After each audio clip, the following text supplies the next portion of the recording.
Bij glas- en tuinbouwbureau Overbeek in Bitgum wordt alle jaren zo'n 400.000 kilo aan tomaatjes rispen. In de kosten is het druk onder het werk om alle tomaatjes eruit te halen. Opvallend is dat vierwij de meeste mensen die hier werken 50 jaar of ouder binnen. En de meesten winnen al langere tijd werkleers. Want ik heb dus meerdere maanden gesolliciteerd. Ik denk van wel 250 keer. En eigenlijk altijd hetzelfde motto, je past in het in profiel. Oftewel, best gewoon al wat. Het tal 50-plussers zonder werk groeit nog altijd. Op dit stuit hebben we zo'n 18.000 Friezen een WW-uitkering. 8.000 daarvan zijn ouder als 50 jaar. Die groep wordt heel veel groter. We zien door reorganisaties faillissementen dat er mensen zonder werk komen te zitten.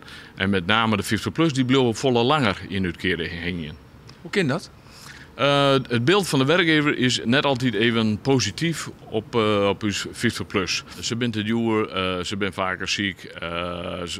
Neem maar op, alle vooroordelen die het eigenlijk net correct zijn. Werkjouwers staan net te springen om oudere werklezen aan te nemen. En dus gaat het UWV op zoek naar een werkjouwer specifiek voor deze doelgroep. En ze kwamen uit bij Green Choices uit Rieptjerk. Green Choices keep het werk in en liet het aan het wand door haar eigen meesken. En dat zijn alle jaar 50-plussers. En die meesken die we inzetten, die maken ze arbeidsfit.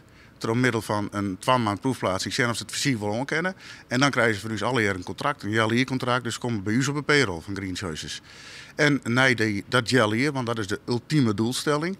Dat ze dus een vast, duurzaam contract krijgen kennen op de orenkant bij Gardnerspreid. En dat is eigenlijk het doel van deze actie. De komende tijd wil Green Choices bezieken om ook in andere soorten van werk zulke projecten voor ouderen op te zetten.